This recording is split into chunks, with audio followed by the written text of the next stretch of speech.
Good afternoon. This is the inaugural broadcast of two TERFs and a ute.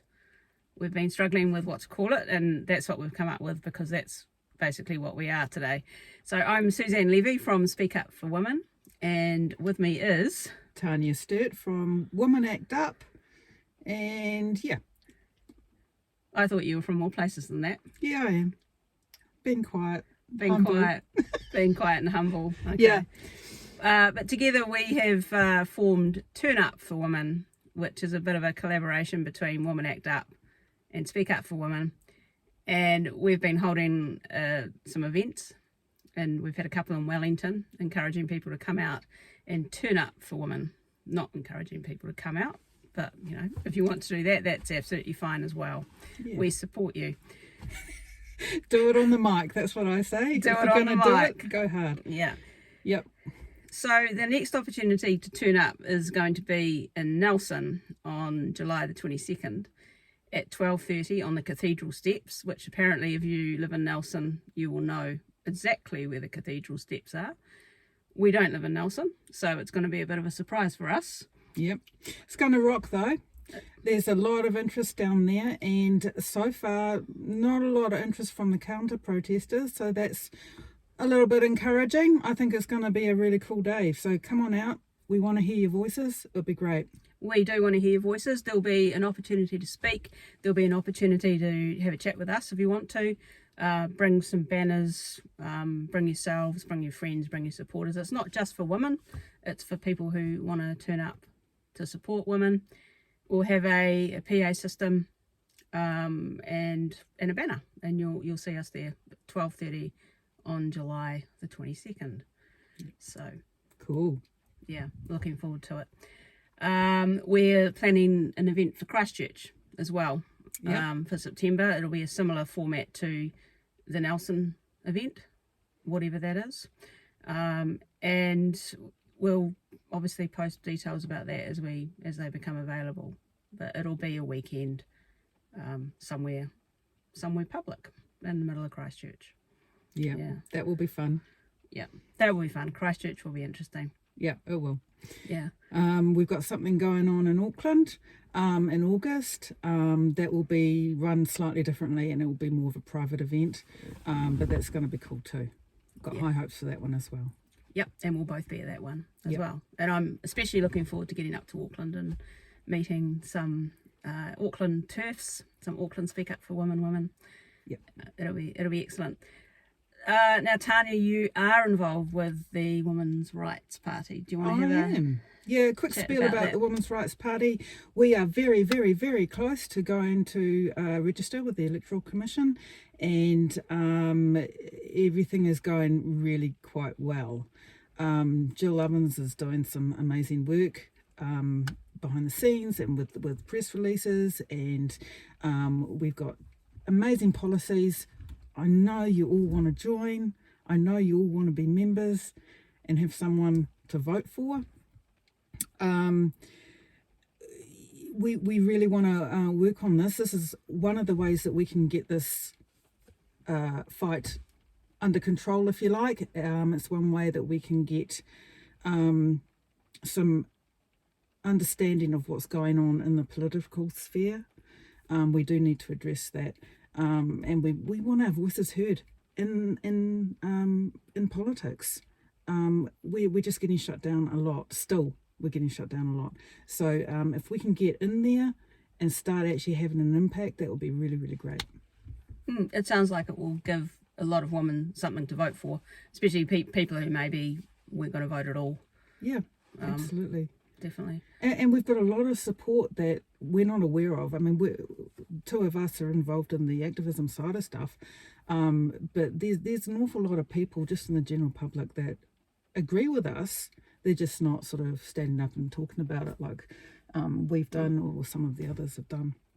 Yeah, and Speak Up for Women, we get a lot of contact from people, just totally random emails from men and women, just saying, keep up the good work.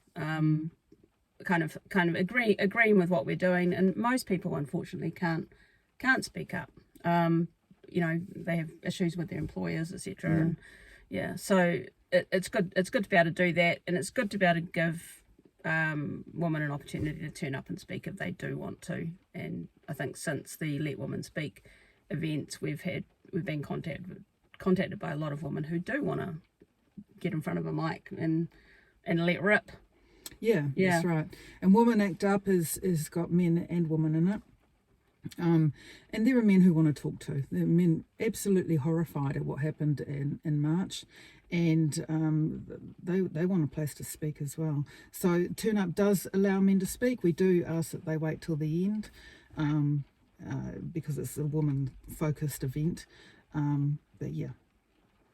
Absolutely.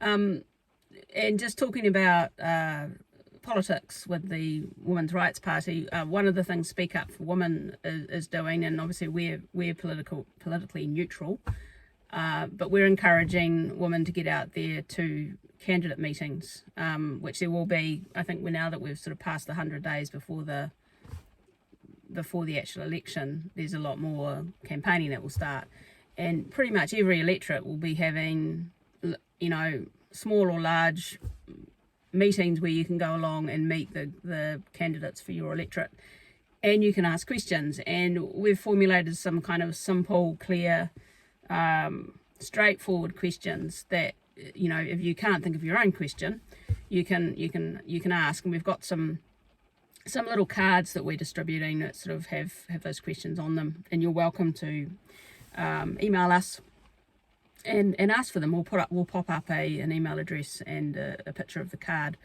next. And the idea is that you're in a room full of random candidates, random people from your community, and you're sitting there asking a question about men and women's sports. And it's not only does the candidates get to hear the question and give their say on it, all of them, the rest of the community get to hear it as well. And I think that's where it sort of gets interesting, is that everybody else gets to hear that there are these things going on. And it's like, why are you asking about men and women's sports? What do you mean? It is news to people. We live in this world where it isn't. It's we're used to it, but for some people it's news. Yeah. And just on the Women's Rights Party, I just want to make it really clear that it's a multi-issue party. It's not just about gender ideology. It's about women's rights in general. So if you have a look at our policies, we've got a website, have a look at the policies. It goes into a bit of detail around that. We're not just focusing on a fairly divisive part of their political agenda.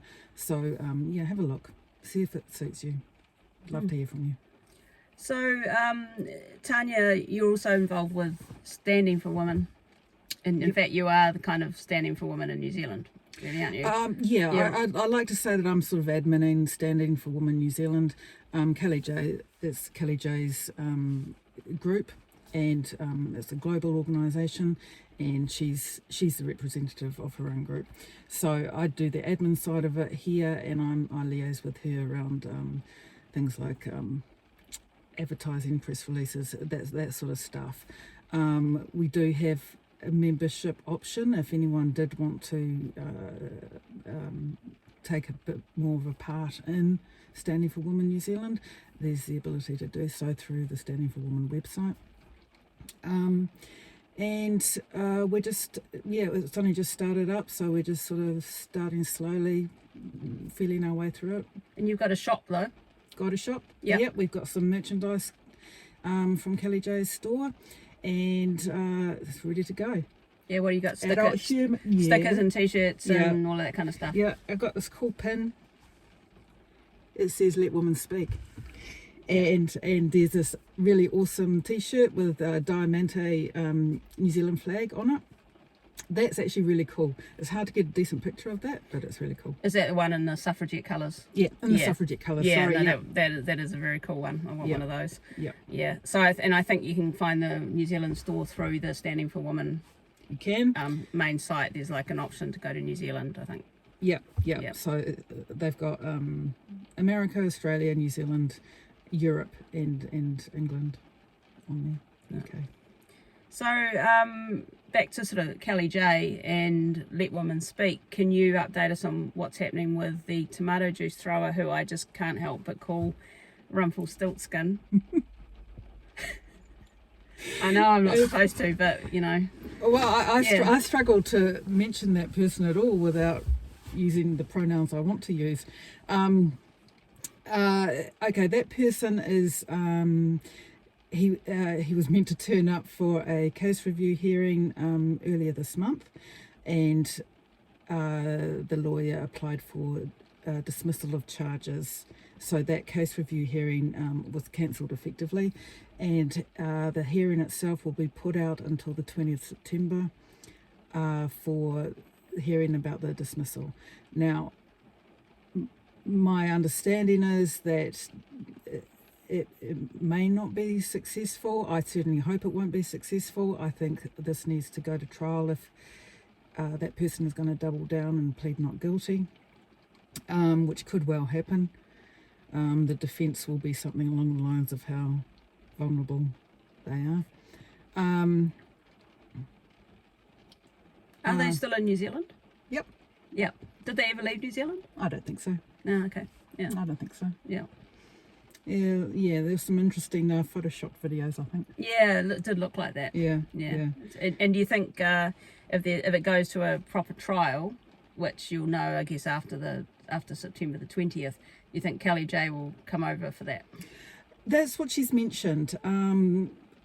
I'd be really keen for her to come over. She's a victim. I'm a victim of the two charges. So the dude's up for assault under the Summary Offences Act, assault with a weapon. Obviously, is at the lower end of the scale. There was no physical harm done. But we're both still victims, and we both have the opportunity to do victim impact statements. If Kelly J's here, and I'll be going to the whatever appearances there are, if Kelly J's here, that'd be great. Yeah. We could make a bit of a splash, I think. No pun intended. No. Different kind of splash, hopefully. No vegetables. No vegetables will be harmed.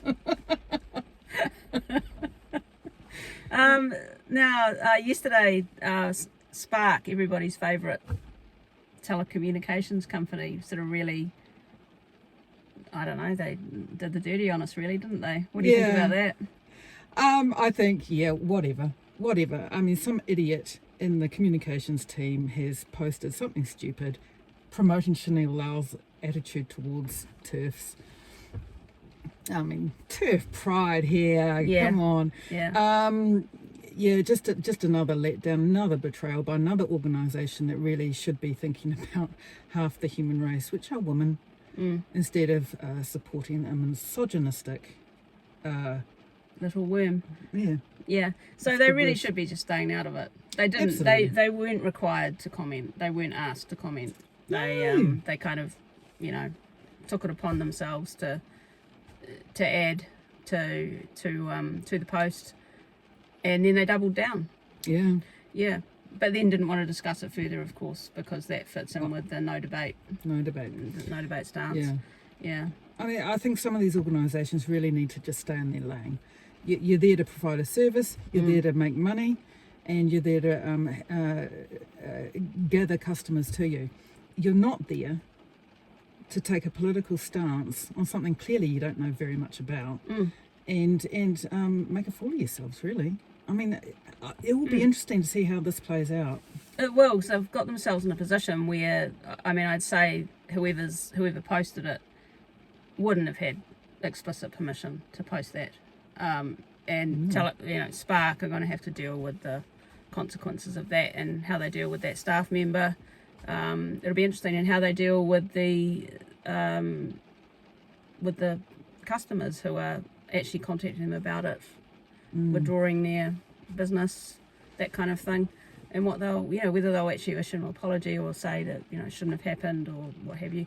Vodafone, or One New Zealand as they now call themselves. Obviously, One New Zealand doesn't extend to women, just the One New Zealanders that aren't us. Yes. So not two TERFs and a ute, sorry. Yeah. So interesting day on Twitter yesterday.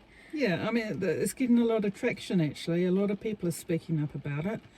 I think people are getting really tired of this crap, really. I think in general. I think they are getting tired of it, and I think it seems sometimes it seems like every day there's another kind of blow, and where people are really taking the piss. Like the Speak Up for Women at the moment. We're looking at the Human Rights Commission and their representation of the laws around discrimination, and they have just completely gone rogue on it, compared to what the legislation states, and even what Department of Internal Affairs, who manage the legislation around birth certificates and identity, and so we're sort of looking at that. Human Rights Commission have taken it upon themselves to state that gender and gender identity are both protected characteristics, along with sex and sexuality, and I think race, religion, political belief, those sorts of things. Gender and gender identity are not mentioned in the legislation at all. So we're at the stage where we're having to kind of take that on, and that's going to be one of our big projects. I'm trying to think what else has been happening. There was that movie screening in Tauranga that was cancelled. What is a Woman film, and that's interesting from a free speech perspective, is how the safety aspect gets passed on to the group that wants to do something.